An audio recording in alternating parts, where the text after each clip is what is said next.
नमस्कार, आप देख रहे हैं कालचक्र। मैं हूं श्रद्धा और मेरे साथ हैं प्रश्न कुंडली विशेषज्ञ पंडित सुरेश पांडे जी। पंडित जी, बहुत बहुत स्वागत है आपका। नमस्कार।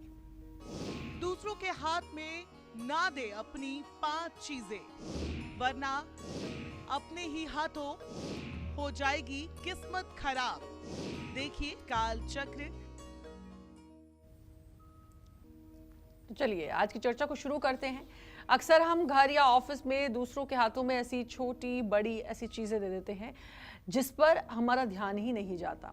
ऐसा करके हम अपने ही गुड लक को अपने से दूर कर देते हैं। इसीलिए आज पंडित जी से आपको वो 5 चीजें हम पूछने जा रहे हैं जो पंडित जी आपको बताएंगे, जिनको आपको डायरेक्ट दूसरों के हाथों में नहीं सौंपना है। तो चलिए सबसे पहले उस चीज की बात करते हैं जो अक्सर हम अपने पड़ोसियों को सौंप देते हैं। कौन सी है वो चीज, आइए जानते हैं। बताइए पंडित जी, कौन सी वो चीज है जो पड़ोसियों को हम अक्सर दे देते हैं? देखिए, हरी मिर्च का संबंध बुध ग्रह से है और लाल मिर्च का संबंध मंगल ग्रह से है। हरी मिर्च जो खाई जाती है, लाल मिर्च जो खाई जाती है, इनका संबंध क्रमशः बुध और मंगल ग्रह से है। कई बार आपके पड़ोसी आपसे मिर्च मांगने आ जाते हैं, लेकिन मिर्च दूसरों को देते समय इस बात का ध्यान रखें कि जल्दबाजी में इसको उनके हाथ में मिर्च ना रखकर दें, बल्कि किसी कटोरी या प्लेट पर रखकर दें और लेने वाले को अपने आप ही मिर्च उठाने दें। मिर्च में कड़वाहट और तीखापन होता है। बुध और मंगल ग्रह का प्रतिनिधित्व करने के कारण दूसरों को हाथ में मिर्च देने वालों की बुद्धि का नाश होता है, क्रोध बढ़ता है और कर्ज बढ़ने की संभावना बढ़ जाती है। इसके साथ ही मिर्च देने और लेने वाले के रिश्तों में कड़वाहट आ जाती है, दरार आने की संभावना हो जाती है। तो इसलिए ध्यान रखें, जब भी किसी को मिर्च दें तो किसी प्लेट में या कटोरी में ही रख करके दें, हाथ में बिल्कुल ना दें। ये अशुभ कारक है। जय मां विंध्यवासिनी। आरती हमारे साथ कॉलर जुड़ चुकी हैं छपरा बिहार से। आरती जी, स्वागत है, बात कर सकती हैं आप पंडित जी से। हाँ, प्रणाम पंडित जी। हाँ, सुखी रहिए। मेरा 2 ठो लड़का है पंडित जी। थोड़ा तेज बोले आरती जी आप। मेरा 2 ठो लड़का है, एक का नाम है अविनाश और एक का नाम संदीप है।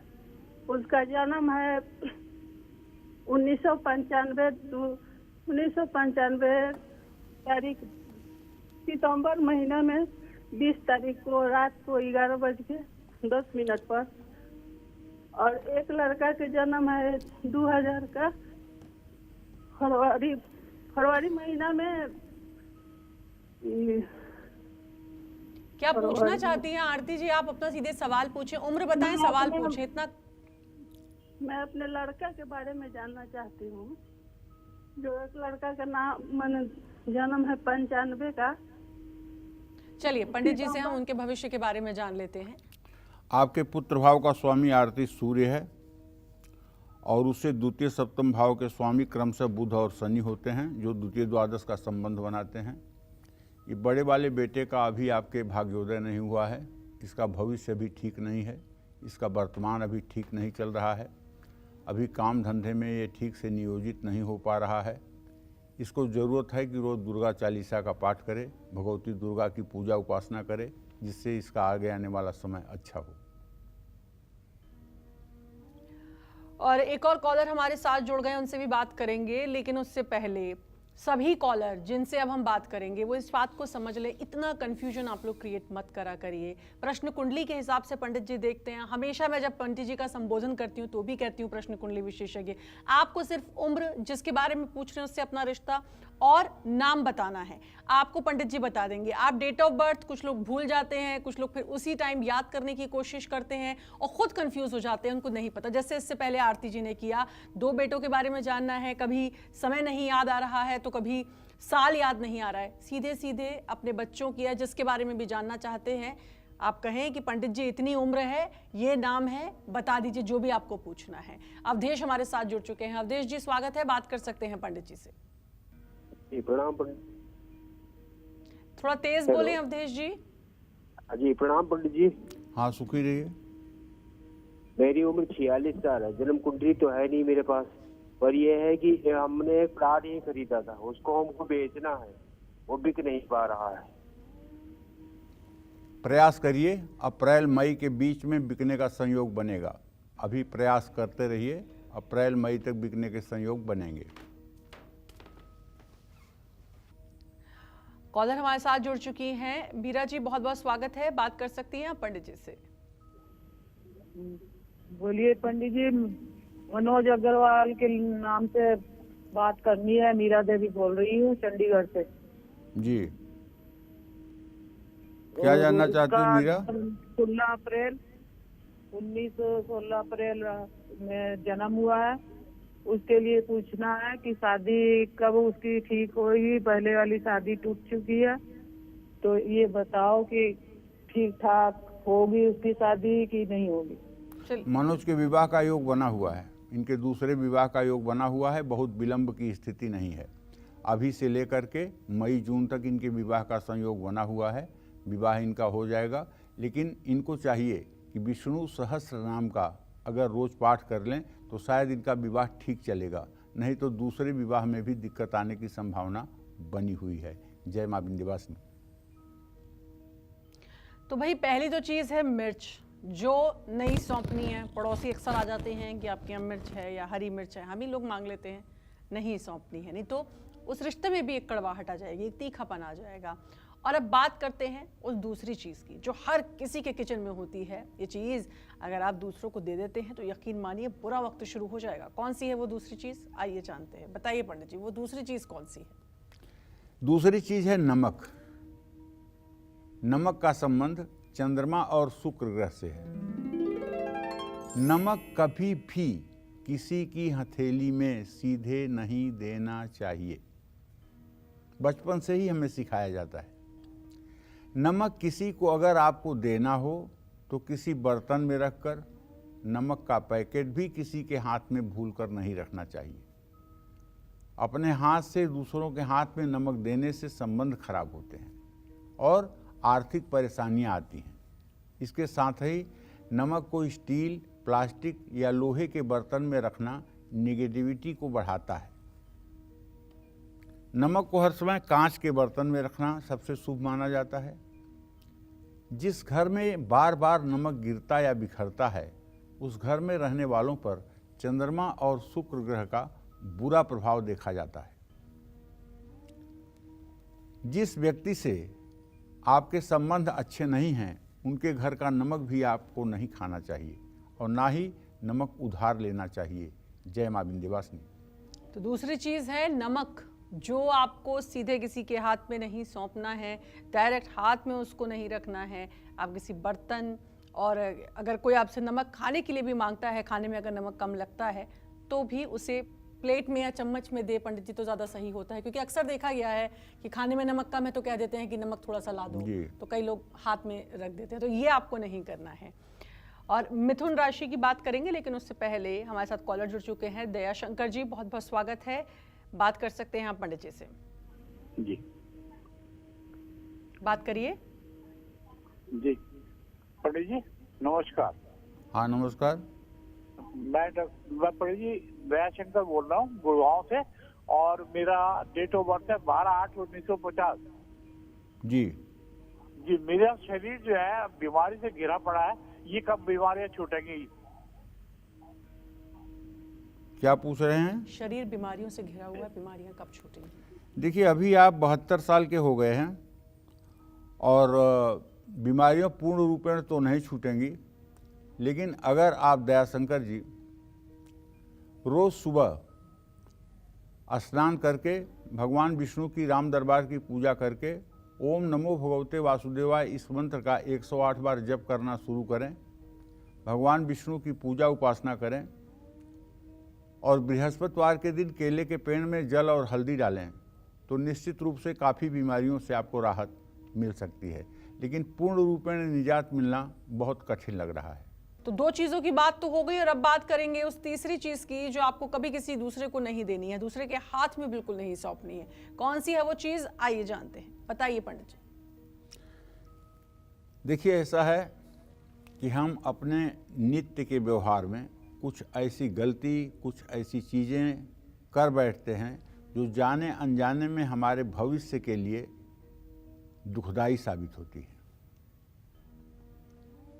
पहले के ज़माने में संयुक्त परिवार होता था, हमें क्या करना चाहिए, क्या नहीं करना चाहिए, इसका ज्ञान हमें बड़े बुजुर्गों से मिलता था। लेकिन अब धीरे धीरे न्यूक्लियर फैमिली हो रही है, छोटा परिवार हो रहा है, शहरों में लोग रह रहे हैं, वहाँ कोई बड़ा नहीं है इस बात को बताने के लिए कि हमें क्या करना चाहिए, क्या नहीं करना चाहिए। इससे बहुत सी ऐसी चीज़ें हैं जो रोज़मर्रा के जीवन में काम आने वाली हैं, जिसके ज्ञान से हम अछूते रह जाते हैं। हम कहना ये चाहते हैं आपसे कि देखिए, चाकू, कैंची और सुई, ये तीनों नुकीली चीज़ें हैं। मांगने पर किसी दूसरे व्यक्ति के हाथ में इन्हें सीधे नहीं देना चाहिए। इनका संबंध मंगल, राहु और शनि से होता है। ऐसे में अगर आप सीधे दूसरे व्यक्ति के हथेली पर चाकू, कैंची या फिर सुई पकड़ाएंगे तो उस व्यक्ति से आपके रिश्ते और आप पर राहु, मंगल, शनि का अशुभ प्रभाव बढ़ेगा और उस व्यक्ति से आपके रिश्ते खराब होंगे। इन धारदार चीज़ों को देने और लेने वाले व्यक्ति के रिश्तों में दरार आ जाएगी। किसी कानूनी मामले में फंसने की संभावना बढ़ जाएगी और इस बात का ध्यान रखें कि अगर चाकू आप अपने डाइनिंग टेबल पर भी रखते हैं तो चाकू का नुकीला हिस्सा हर समय नीचे की तरफ ही रखें, कभी ऊपर की तरफ करके ना रखें। चाकू हो या कैंची, इसका नुकीला सिरा हर समय नीचे की तरफ ही रखें, ऊपर की तरफ और खुले में इसका नुकीला सिरा न रखें। इससे नेगेटिविटी आती है और इससे घर में रहने वाले लोगों की बुद्धि भ्रमित होती है। जय मां विंध्यवासिनी। तो चाकू, कैंची, सुई, ये नुकीली जो चीजें होती हैं, ये भी नहीं देनी है किसी को। कॉलर जुड़ चुके हैं। सूर्या जी, स्वागत है, बात कर सकते हैं आप पंडित जी से। हाँ, पंडित जी प्रणाम। सुखी रहिए। मैं सूर्या बोल रही हूँ अहमदाबाद से जी। मेरा 2 लड़के हैं, 2 लड़के के बारे में पूछना चाहती हूँ। मेरा छोटा लड़का है, उसकी शादी दूसरी कब होगी? और पहले टूट चुकी है। और बड़ा लड़का है और छोटा लड़के की जन्म तारीख है 8/3/91 और बड़े लड़के की याद नहीं है, उसकी 26 साल उम्र है, 36 साल, 35 और 36। उसकी शादी हो गई है लेकिन चल नहीं रही है। देखिए, अभी आपके छोटे बेटे के विवाह में विलंब बना हुआ है। अभी ये विलंब 1 से 1.5 वर्ष का भी हो सकता है। घर का माहौल कुछ बहुत सही नहीं है, जिसके कारण न तो घर में खुशियां हैं, न तो रिश्ते हो पा रहे हैं और न ही घर का विकास हो पा रहा है। सूर्या जी, मैं आपसे कहना चाहूँगा कि आप एक राम दरबार का चित्र अपने घर के पूजा स्थान में लगाएं, रोज़ घी का दिया जलाएं, राम रक्षा स्तोत्र का सुबह शाम पाठ करें और नवग्रह स्तोत्र का सुबह शाम पाठ करें। आपके घर में बहुत नेगेटिविटी है, आपके घर में बहुत वास्तु दोष है, जिसके कारण आपके परिवार में रहने वाला कोई व्यक्ति खुश नहीं है, इसलिए रिश्ते भी नहीं हो रहे हैं। अगर आप नित्य नवग्रह स्तोत्र का पाठ करना शुरू कर दें और राम रक्षा स्तोत्र का पाठ करना शुरू कर दें तो बहुत जल्द ही आपके परिवार में खुशियां भी आएंगी और परिवार का माहौल भी खुशनुमा होगा। जय मां विंध्यवासिनी। और अब चौथी चीज कौन सी है जिसको हमें किसी को नहीं देना चाहिए और इस बात का हम ख्याल भी रखेंगे, ये जानेंगे हम पंडित जी से। लेकिन उससे पहले कॉलर है कमल दिल्ली से। कमल जी, स्वागत है, बात कर सकते हैं आप पंडित जी से। हेलो। हाँ, बोलिए। हाँ, राम राम पंडित जी। कमल जी, थोड़ा सा तेज बोले आप। मेरी डेट ऑफ बर्थ है पंडित जी 23 जुलाई 1974, जी। सुबह के टाइम मैं अपने भविष्य के बारे में पूछना चाहता हूँ पंडित जी। चलिए मैं आपको बताता हूँ कमल जी। आपके प्रश्न लग्न का स्वामी बुध है, द्वितीय भाव का स्वामी चंद्रमा और सप्तम भाव का स्वामी बृहस्पति। चंद्रमा और बृहस्पति दोनों का षडाष्टक योग बन रहा है। न तो वर्तमान ठीक है न भविष्य अच्छा लग रहा है, दोनों ही समय आपका खराब बना हुआ है। ऐसे में आपको चाहिए कि किसी शिव मंदिर में जा कर के नित्य प्रातः काल ओम नमः शिवाय का 24 मिनट जप किया करें। भगवान शिव को जल दूध बेलपत्र चढ़ाएं, घी का दिया जलाएं। ऐसा उपाय करने से 1 वर्ष के बाद आपकी आर्थिक स्थिति भी ठीक हो जाएगी और आपका पारिवारिक वातावरण भी अच्छा हो जाएगा। जय मां विंध्यवासिनी। और अब बात करते हैं उस चौथी चीज की जो हम अक्सर ऑफिस, लाइब्रेरी या बैंक में दूसरों के हाथों में बिना सोचे समझे दे देते हैं, लेकिन हमें इसके नेगेटिव इफेक्ट्स के बारे में बिल्कुल नहीं पता है। कौन सी है वो चौथी चीज, आइए जानते हैं। बताएं पंडित जी, वो चौथी चीज कौन सी है? देखिए, किताबों का, धर्म ग्रंथों का जो संबंध है वो बृहस्पति से है। देवानाम च गुरुणाम च गुरुम कांचन सन्निभम बुद्धिभूतम त्रिलोकेशम तम नमामि बृहस्पतिम। नीति शास्त्र में कहा गया है, लेखनी पुस्तिका नारी पर हस्ते न दीयते। लेखनी माने कलम, पुस्तिका माने किताब, नारी माने अपनी पत्नी।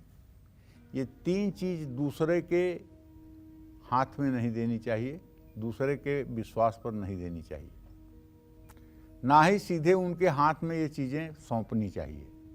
ऐसा करने से पढ़ाई में मन नहीं लगता है, रुकावट आती है, एकाग्रता कमज़ोर होती है, आपको अपने मेहनत का पूरा फल नहीं मिलेगा।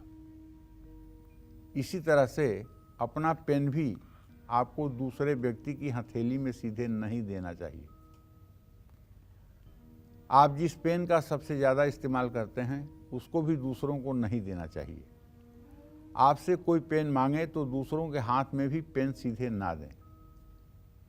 ऐसा करने से आपकी लेखन शक्ति प्रभावित होगी, आप सही समय पर सही फैसले नहीं ले पाएंगे। जिस भी महत्वपूर्ण काम में आप अपना पेन इस्तेमाल करेंगे उसमें रुकावट आने की संभावना बढ़ जाएगी। तो मेरे कहने का मतलब है, मेरे समझ से तो कलम किसी को देना ही नहीं चाहिए, और अगर बहुत मजबूरी हो देने की, बहुत संकोच हो देने का, तो कलम बंद करके वहीं नीचे रख दीजिए, वहाँ से वो व्यक्ति उठा ले, हाथ में मत दीजिए। तो इससे थोड़े से संबंध बच सकते हैं। लेकिन ये नीति का श्लोक है, लेखनी पुस्तिका नारी पर हस्तम दीयते। ये सच में आज भी उतना ही प्रासंगिक है जब ये कहा जाता था। लेखनी माने अपनी कलम, पुस्तिका माने अपनी किताबें, नारी माने आप समझ ही रहे हैं अपनी पत्नी। ये किसी दूसरे के विश्वास पर नहीं देनी चाहिए, ये शास्त्र का हमारे मत है। जय मां विंध्यवासिनी। और वो 5वीं चीज कौन सी है जो हम दूसरों के हाथों में ना दें, ये जानेंगे पंडित जी से। लेकिन उससे पहले देवरिया से कॉलर जुड़ चुकी हैं। पूनम जी, स्वागत है, बात करिए पंडित जी से। पूनम जी, बात कर सकती हैं आप पंडित जी से। प्रणाम पंडित जी। हाँ, सुखी रहो बेटा। पंडित जी, हम अपने बेटे के बारे में और अपने बारे में कुछ जानना चाहते हैं पंडित जी। जी। मेरा बेटा का जन्म है 11 मई 2009 और मेरा जन्म तिथि है 26/1/91। पंडित जी, मेरा बेटा पढ़ेगा आगे कि नहीं पढ़ेगा? बड़ा चंचल स्वभाव का है और हम अपने भविष्य के बारे में जानते हैं, मेरी सरकारी जॉब होगी या नहीं? खूब बढ़िया पढ़ेगा। चंचल है ये बात अच्छी है, अभी 13 साल का हुआ है।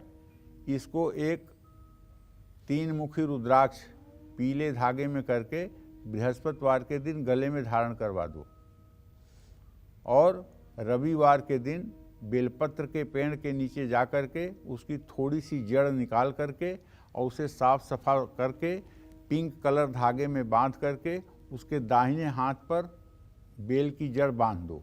ये 2 उपाय करने से उसकी पढ़ाई में सुधार शुरू हो जाएगा। और जहाँ तक आपके नौकरी का प्रश्न है, मुझे आपकी नौकरी सरकारी होती हुई नहीं दिखाई दे रही है। प्राइवेट सेक्टर में आप अपनी किस्मत आजमा सकती हैं। जय मां विंध्यवासिनी। और एक और कॉलर हमारे साथ जुड़ चुके हैं, संत कुमार जी गाजियाबाद से। संत कुमार जी, स्वागत है, बात करिए आप पंडित जी से। हेलो हाँ बोलिए। पंडित जी नमस्कार। नमस्कार। पंडित जी मैं अपने बेटे के बारे में पूछना चाहता हूँ। बेटे का डेट ऑफ बर्थ है 11 सितंबर 1998, जी सुबह 4:16। जी जी। इसने बीटेक किया मैकेनिकल से, तो इसकी नौकरी के बारे में पता करना था, कब तक लगेगी, सरकारी लगेगी या प्राइवेट? देखिए ऐसा है संत कुमार जी, आपके पुत्र भाव का स्वामी बुध है, उससे दसम भाव का स्वामी जीविका भाव का स्वामी बृहस्पति है। अभी अप्रैल 2023 तक तो कोई नौकरी लगती हुई नहीं दिखाई दे रही है। कैंपस सिलेक्शन भी इनका नहीं हुआ है और इन्हें नौकरी के लिए काफ़ी ठोकर खाने के बाद सफलता मिलेगी। अप्रैल 2023 के बाद 23 अप्रैल 2023 के बाद इनको नौकरी का योग बनेगा। पहले साधारण नौकरी मिलेगी, उस नौकरी को इन्हें कर लेना चाहिए, उसके बाद उत्तरोत्तर विकास होना शुरू हो जाएगा। जय मां विंध्यवासिनी। और अब बात करते हैं उस पांचवी चीज की जिसको हमें दूसरों के हाथ में बिल्कुल नहीं देना चाहिए, वरना कुंडली में बैठे शुभ ग्रह भी अशुभ असर डालेंगे। कौन सी है वो पांचवी चीज, आइए जानते हैं पंडित जी से। बताएं पंडित जी। वैसे तो सभी फूलों का संबंध शुक्र ग्रह से है, लेकिन अलग अलग फूलों का उनकी सुगंध और उनके रंग के आधार पर अलग अलग ग्रहों से संबंध माना जाता है। ऐसे में जब आप किसी दूसरे व्यक्ति के हाथ में फूल रख कर देते हैं तो न सिर्फ एक ग्रह बल्कि नवग्रहों का बुरा प्रभाव आप पर पड़ना शुरू हो जाता है।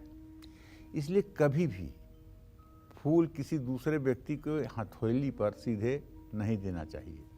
देना है तो किसी बर्तन में रखकर फूल दें।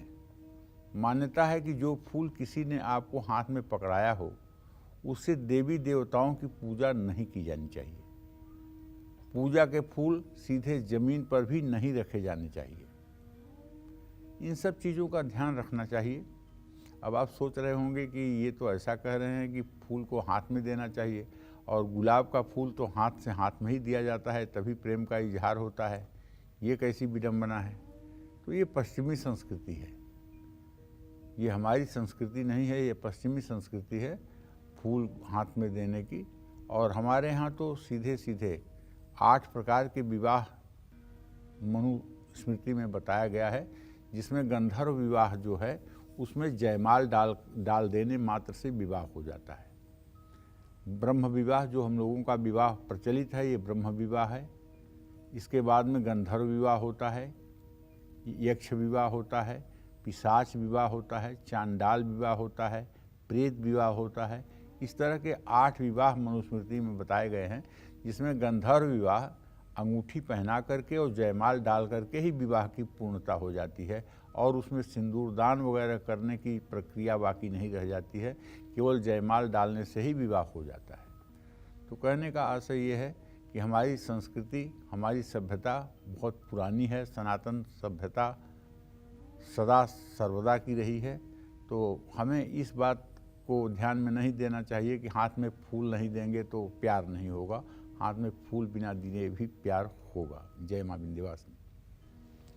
आज से घर की छत पर जरूर करें गौर, क्योंकि आपकी छत से जुड़ी है आपकी किस्मत। कैसे, आइए जानते हैं पंडित जी से। बताएं पंडित जी। देखिए, घर की छत पर कबाड़ या फालतू सामान कभी नहीं रखना चाहिए। घर की छत पर चील कौओं का आना बिल्कुल शुभ नहीं होता है। छत कभी भी तिरछा नहीं होना चाहिए, इससे परिवार के सदस्यों में डिप्रेशन और सेहत से जुड़ी समस्याएं उत्पन्न होती हैं। घर में कांटेदार और दूध निकलने वाले पौधे नहीं लगाने चाहिए, इससे परिवार में नकारात्मकता आती है। अपनी छत पर लोग अक्सर कपड़े, अनाज या गद्दे धोते हैं, ऐसा करने से रिश्ते खराब होते हैं। झाड़ू को घर की छत पर या घर के बाहर कभी नहीं रखना चाहिए, ऐसा करने से घर में हमेशा नुकसान होता है। अपने घर की छत को महीने में 1 बार पानी से जरूर धोएं, इससे परिवार पर सकारात्मक असर पड़ेगा। जय मां विंध्यवासिनी।